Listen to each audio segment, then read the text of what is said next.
대한민국 약전에서 이제 포제법을 설명한 그 두 번째 시간입니다. 의약품 각조에서 한 몇 가지 더 설명을 올리고, 또 약재를 가공하는 데 있어서 지금 벤조피렌이 문제가 되고 있기 때문에 거기에 대한 법규라든지 벤조피렌의 종이, 이런 것에 대해서 설명을 올리겠습니다. 오늘 강의 목표는 개별 약재의 포제 방법 중에서 초법, 감초에 해당이 되겠죠. 그 다음에 초탄법. 초탄법 중에서는 이제 우리나라 약전에 등재된 내용이 건강, 대황, 두충, 지유, 현계가 나와 있습니다. 이 정도 기억해 두시고요. 그 다음에 독성 감소를 위해서 별도로 이렇게 써놓은 방법이 이제 반화, 생강, 백반제 또는 초호제, 초를 포제하는 방법 두 가지를 또 설명을 했고요. 그 다음에 수비법, 우리 경면 주사라고 알려진 주사를 어떻게 수비하는가, 그에 대한 방법을 의약품 각조에서 설명된 내용을 중심으로 이번 강의 시간에 설명을 드리겠습니다. 먼저 초법입니다. 감초를 그냥 볶는다, 이런 말인데, 감초를 그냥 쓸 때는 이제 인후염에 쓰는데 이걸 볶아서 씁니다. 볶아서 쓸 때는 주로 보약으로 또 많이 쓸 수 있는, 그래서 이제 임상적으로 한약방이나 한의원이나 이런 데 가시면은 감초를 생으로 쓰는 집은 거의 없다고 보시면 됩니다. 그래서 일반적으로 그냥 볶든지 꿀물에 볶든지 뭐 둘 중에 한 개를 하고 있다, 이렇게 보시면 되고요. 감초를 볶아서 쓰는 게 이제 훨씬 뭐 간도라든지 이런 데에 더 좋기 때문에 감초를 볶아서 쓴다고 그렇게 보시면 됩니다. 자, 볶는 방법 간단합니다. 이게 뭐 다른 방법이 없고, 가열된 용기에 넣고 고루 볶으면서 볶는다. 흑갈색 또는 흑색이 될 때까지 약한 불에 볶는다. 이게 100% 흑색이 아니고요, 약간 갈색이 될 때까지 볶는다 라는 게 이제 보통 엔드 포인트로 알려져 있습니다. 다음 초탄입니다. 초를 해서 볶아서 탄화시키는, 이런 게 이제 초탄법이다, 이렇게 보실 수가 있는데, 주로 지혈작용이 필요할 때 태워서 쓴다. 자, 태워서 쓴다 이러면은 사람들이 이제 걱정을 합니다. 아이고, 저걸 그냥 직화에 태워버리면은 벤조피렌이 나오지 않을까, 이렇게 걱정을 합니다. 그래서 이제 오늘 이 시간 뒤에 이제 후반부에서 벤조피렌에 대해서 상세하게 설명을 올리도록 하겠습니다. 먼저 건강초탄입니다. 말린 생강을 건강이라고 합니다. 사실 이제 건강 껍질에 항산화 물질이 굉장히 많이 있습니다. 그래서 이제 전통적으로 건강 껍질을 먹으면, 건강을 뭐 외법을 쓰던 초탄법을 쓰던 뭐 이렇게 막 하는데, 건강 껍질만 따로 분리해서 이걸 먹으면은 이제 중풍 예방이 된다라는 게 한 몇 년 전부터 동물 실험으로 많이 증명이 되어 왔습니다. 그래서 이제 건강은 뭐 외법을 쓰거나 아니면 뭐 포법을 쓰거나 여러 방법이 있는데, 그 중에서도 초탄법이 대한민국 약전에 이제 등재되어 있습니다. 내용을 보시면은, 만드는 방법을 보시면은 제법이라고 하죠. 제법을 보시면은 건강을 타지 않도록 가끔 물을 뿌려주면서 무화로, 센 불로 표면이 흑색 또는 내부가 절단면이 갈색이 될 때까지 볶는다. 겉은 흑색이다, 이게 중요하지 않습니다. 잘라서 절단면이 갈색이 될 때까지, 이게 이제 중요한 거죠. 그래서 겉이 흑색이라고 해서 속이 완전히 익었다라고 못 보니까요. 그래서 이제 초탄 같은 경우에는 내부가 갈색이 될 때까지 볶는다라는 것이 이제 엔드 포인트입니다. 그 다음으로 대황초탄인데요. 같은 방식입니다. 대황이 타지 않도록, 사실 타지 않도록 하면서 이제 껍질이 흑색이다라는 사실은 무리가 있습니다.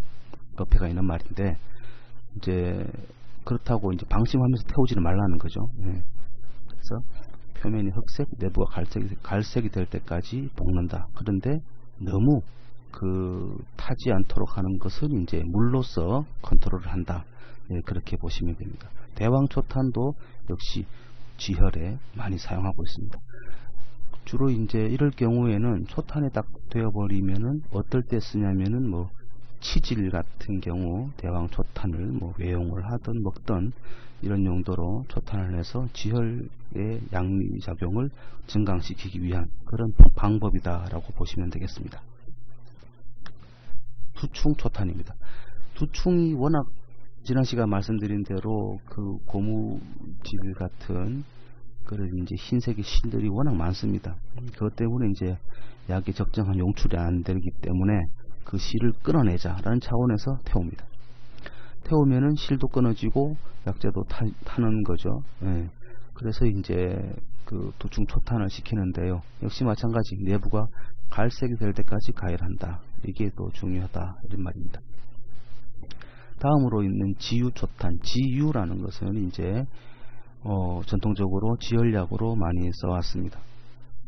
그리고 이제 외용제로 많이 써왔고요. 그래서 특별히 이제 지유를 지혈제로 쓸 때 그 약효를 강화시키기 위해서 지유를 태운다 이렇게 보시면 되겠는데요. 그럼에도 불구하고 타지 않도록 물로 조절을 하면서 센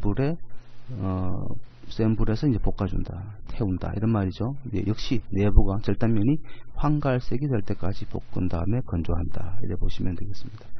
지유도 옛날에는 이제 자연산이 있을 때는 해열, 진통, 그 산에서 다른 약이 없을 때는 아주 열병에 아주 효과적인 약재로 많이 사용이 됐습니다만 지금은 재배품밖에 없는 실정입니다. 그래서 지금은 이제 지혈작용에만 국한됐지만 이게 조금 더 약효가 강력하면 이제 해열작용까지 있을 수 있는 아주 좋은 약재가 되겠습니다. 초탄, 대표적인 현계가 이제 그 초탄의 사례가 될 수 있겠습니다. 현계는 그 한여름에 이제 채취를 할 때 지상부를 채취를 해서 이제 이거를 향신료로 또 사용할 수가 있고 감기에 걸리지 않게 땀도 낼 수 있고 하는데 이제 초탄을 해버리면은 정유 성분이 다 소실돼 버리고 지혈작용만 남게 되는 거죠. 그래서 상대적으로 탄닌의 비율이 증가된다. 근데 탄닌뿐더러 또 다른 성분이 사실은 이제 알려진 바로는 다른 그 산 계열의 성분들이 이제 있어서 그것 때문에 이제 지혈작용이 있더라 이런 말이죠. 근데 역시나 300도를 넘지 않으면은 250도 정도를 넘지 않으면은 그 성분이 파괴가 안 되기 때문에 현계를 가지고 한 250도 내외 정도에서 이렇게 태워주시면은 이 지혈작용은 그대로 보존할 수가 있더라. 그래서 이제 현계로 초탄한다 이렇게 보시면 되겠습니다. 다음 이제 반화인데요. 반화 같은 경우에 이제 먹으면은 입이 아리고 점막이 마비되고 이러기 때문에 이 점막이 마비되는 그 결정을 없애기 위해서 우리가 거품을 빼냅니다. 그래서 이제 마른 부분이 없어지고 거품이 일어날 때까지가 엔드포인트입니다. 두 번째 줄 거품을 빼낸다. 이게 이제 목표죠. 그래서 생강과 반화를 끓인 물에 생강과 백반을 끓인 물에 반화를 넣고 담궈 가지고 완전히 속이 익을 때까지 삶는다. 이게 목표입니다. 근데 이게 사실은 이제 두 개가 조합된 거죠. 생강즙만 썼던 방법 그리고 백반물에 침지시켰던 방법, 이 두 개를 이제 요새 말로 하이브리드 시킨 거죠. 그래서 이제 생강 백반제, 백반만 써도 되고 생강만 써도 되고 아니면 뜨거운 물에 데쳐도 되고 하는데 최적의 조건을 이제 세팅을 한 게 반화 100kg에 생강 25, 백반은 그의 절반. 자, 반화의 4분의 1이 생강이고 생강의 반이 백반이다. 이렇게 기억을 해주시면 되겠습니다. 다음입니다. 초제입니다. 초로 워낙 간혹 가다가 1년에 한두 번씩 사고가 나는 게 정상적인 루트로 이게 초천호 이런 것들이 유통이 될 때는 문제가 안 됩니다. 우리가 다 가공이 된 상태에서 판매가 되는데, 그런데 이제 시골의 장터에서 초를 판다. 또 초라고도 말도 안 합니다. 지금 시골 가면은 사투리를 막 써가면서 이렇게 국산 약재다라고 파는데 아무런 전처리 없이 아무런 포제가 되지 않은 상태로 이렇게 산에서 채취되어 팔기 때문에 이 건조도 안 한 것도 굉장히 많습니다. 그래서 이걸 관절염에 아주 직효약이다 이렇게 해서 팝니다, 사람들이. 그러니까 이제 시골 할아버지 할머니들이 그걸 드시고 응급실에 실려갔다가 일주일 만에 뭐 세상을 떠나시는 이런 사고가 전국의 곳곳에 진짜 1년에 한 번씩은 그런 뉴스가 나죠. 근데 이제 초 같은 경우도 일반적으로 천호, 초호 이렇게 있습니다만 초호는 주로 가열을 안 합니다. 그래서 천호 같은 경우는 가열을 하는데 생으로 쓸 때는 그 치사율이 굉장히 높습니다. 그래서 이걸 초분말 가지고 환약을 만들었다 할 때 환약을 2-3개 정도로 먹습니다. 그걸 이제 뭐 다른 약재와 마찬가지로 뭐 환약을 30개씩 먹 이런 일은 안 합니다. 그냥 3개, 많아야 4개 이렇게 먹는데 그런 게 그만큼 이제 독하다는 거죠. 그래서 그 독한 그 초의 아코니틴계 성분들은 가열을 통해서 분해되기 때문에 어디까지가 엔드포인트인가 하면 1번 보십시오. 자법. 초를 물속에 넣어 흰 부분이 없어질 때까지 삶아 건조한다. 속까지 푹 익힌다. 우리 감자 삶듯이 푹 익힌다. 이 자법입니다. 그죠? 네. 삶는 것. 삶고, 그 다음 2번째 증법. 찝니다. 네. 찌는 건데, 이것도 마찬가지. 속이, 그 증기가 약재 속까지 충분히 들어갈 때까지가 엔드포인트입니다. 그래서 충분히 가열로 익힌 다음에 약으로 쓴다. 이렇습니다. 초 같은 경우에는 이제 민간약으로 이거 뭐 복통, 배가 차서 이제 설사를 하는 이런 민간약에도 많이 이제 넣어왔죠. 그래서 참 위태위태한 그 약화 사고의 가장 이제 일반인들에게 많이 알려진 그런 게 대표적인 약재가 초호가 되겠습니다. 주사를 수비한다. 물 속에 넣어서 가라앉혀 가지고 순수한 광물질만 선택하는 방법. 그게 수비라고 합니다. 저 비자가 이제 날비자죠. 그래서 물 속에 넣어서 둥둥 뜨는 것을 이제 건져낸다. 그걸 몇 번 반복한다. 이런 말인데, 자, 보시면은 주사 분말에 물을 붓고 갈아서 현타객을 따로 모은다. 그 다음에 잔사를 물에 떠놓고 이걸 몇 번 반복을 해서 현타객을 방치하여 밑에 깔아앉은 것을 건조시킨다. 깔아앉은 것을 건조시킨다. 뭐 이렇게 물에 뜨는 것, 안 뜨는 것, 그 분리하는 것을 이제 수비법, 대표적으로 광물질에 많이 쓴다. 이렇게 보시면 되겠습니다. 자, 이제 벤조피렌에 대해서 설명을 드리겠습니다. 과연 벤조피렌이 뭐냐? 벤조피렌에 대해서 이제 일반적으로 알고 계시는 분도 계시고, 벤조피렌을 이 시간 처음 듣는 분도 계시겠는데요. 벤조피렌이 뭘까? 이 시간 통해서 한번 살펴보도록 하겠습니다. 벤조피렌 같은 경우는 불완전 연소를 통해서 생성되는 발암물질입니다. 1급 발암물질이죠.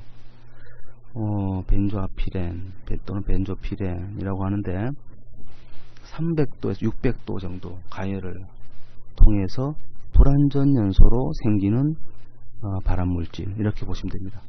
그러면 벤조피렌이 안 생기려면 어떻게 하면 될까요? 300도를 넘지 않으면 된다는 거죠. 모든 가열 조건에서. 그래서 250도 정도를 맥시멈으로 보시고 300도를 넘지 않으시면은 벤조피렌에 대한 걱정은 조금 이제 완화가 안 되겠나 싶습니다.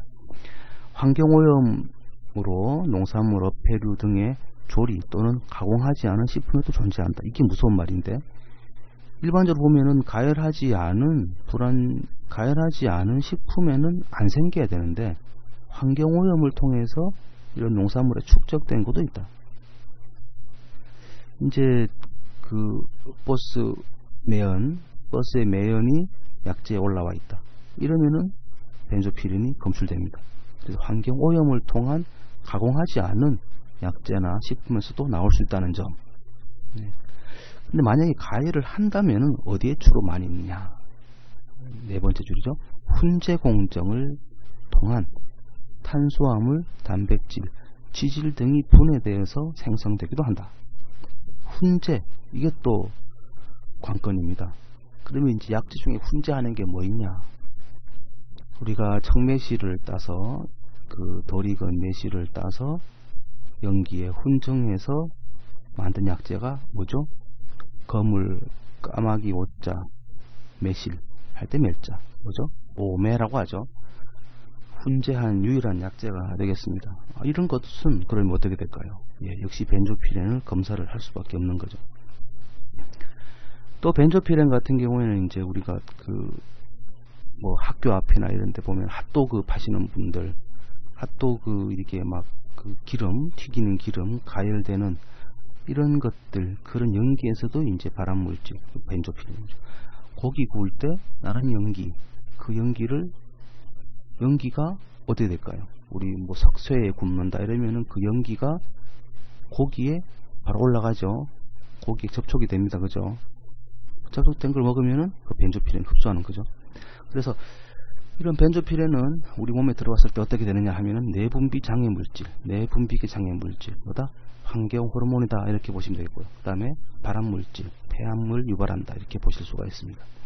그래서 우리나라에서도 이제 라면 스프에 그 벤조피렌이 나왔다. 그래서 이제 갓조부시 만들 때에 가다랑어를 훈제하면서 생긴 그 벤조피렌이 일부 발생이 되어 가지고 한동안 문제가 된 적이 있습니다. 그래서 벤조피렌이 식품 전반에 이제 숨어 있는 뭐 그런 내분비계 또는 발암 물질이다 이렇게 보시면 되겠습니다. 자, 그런데 이 가공을 통해서 주로 많이 생기는데 식품 중에 벤조피렌이 어느 정도 있느냐라고 보면은 건바나나, 우리 말린 바나나 많이 먹는데 그 말린 바나나에도 한 0.9 마이크로그램, 1kg에 0.9 마이크로그램 정도 있고, 훈제 치킨에도 0.2 마이크로그램. 대표적으로 많은 게 석쇠구이가 되면 이제 0.9 마이크로그램. 그러니까 석쇠 같은 데 노출이 되기 쉽다는 거죠. 전체의 그 약재의 재배 공정 또는 유통 전 과정을 거쳐서 볼 때에 어디에서 주로 노출이 되느냐 하면은 제조, 재배, 유통, 용기에서는 노출이 안 됩니다. 그런데 재배할 때 환경, 근처의 환경 이것 때문에 이제 노출될 수도 있고, 또는 가열 과정에서 벤조피렌이 노출될 수도 있으니까 여기에 우리가 주의를 해야 되겠다 이렇게 보시면 되겠습니다. 그러면 이제 벤조피렌이 어느 정도 있으면 이게 적법한 것인가, 이걸 관심을 가지시겠죠. 이게 또 한동안 문제가 되는 게, 훈제품에는 왜 5에서 10 마이크로그램 per 킬로그램인데 그 참기름에는 왜 2 마이크로그램 per 킬로냐, 한약은 왜 5 마이크로그램 per 킬로냐, 이거에 대해서 또 문제가 많이 되었었어요. 네. 그래서 이제 다 같이 뭐 다른 나라와 같이 다 같이 그냥 2.0으로 다 통일을 해버리지 않고 왜 이게 한약재는 5로 높여줬냐, 뭐 이런 데에 대해서 또 문제가 많았었는데, 그 커피도 사실은 이게 그 강배전에서 이렇게 볶아버리면은 벤조피렌이 나옵니다. 네. 그 뭐 프렌치 로스트 정도 이렇게 구워버리면은 나옵니다. 그런데 이제 여기에 기준에는 미달치죠. 0.몇 마이크로그램 정도 나오니까. 근데 어느 정도는 있기는 한데 그게 이제 우리 몸에 들어왔을 때 어떤 역할을 하느냐, 그러니까 노출되는 빈도나 이런 거에 따라서 어패류는 뭐 그나마 우리가 많이 먹는 편이죠. 식용유 많이 먹는 편이잖아요. 근데 이제 훈제품 같은 거나 한약재는 매일 먹는 게 아니기 때문에 그나마 조금 높게 됐다 이렇게 보시면 되겠습니다. 그래서 벤조피렌이 다른 데는 다 양호한데 화장품 원료에서는 아예 그냥 일절 들어가면 안 되는 걸로 이렇게 되어 있습니다. 약재와 벤조피렌. 자, 그럼 약재를 가지고 우리가 벤조피렌 가공, 그 약재 가공에 있어서 벤조피렌을 어떻게 최소화하겠느냐. 대표적으로 이제 벤조피렌에 노출돼 가지고 제조 자체가 이제 금기시된, 그러니까 제조 자체가 안 되는 그런 약재 품목이 하나 있습니다. 여러분, 인삼을 찌면 홍삼이죠. 근데 홍삼을 이제 9번 찝니다. 왜요? 숙지왕 만들듯이 구중구포를 합니다. 구중구포를 왜 하느냐? 우리 9이라는 숫자가 이제 동양에서는 완전한 숫자죠. 임금을 상징할 때도 그렇고 9천 뭐 이렇게 9 이런 숫자가 굉장히 완전한 수로 상징을 하고 있습니다. 뭐 10번을 찔 수가 있지만 9번쯤에는 내가 할 수 있는 데는 다 했다 이런 의미를 가지고 있죠. 그래서 인삼을 이제 한 번 찐 것보다는 두 번 찐 게 뭐 좀 안 낫겠느냐, 막연하게. 9번까지 딱 쪄보니까 이제 홍삼에 없던 성분이 나오기 시작하고 산삼 성분과 유사하다 이렇게 돼가지고 한동안에는 그 암을 예방하는 약재로 되게 고가에 팔렸어요.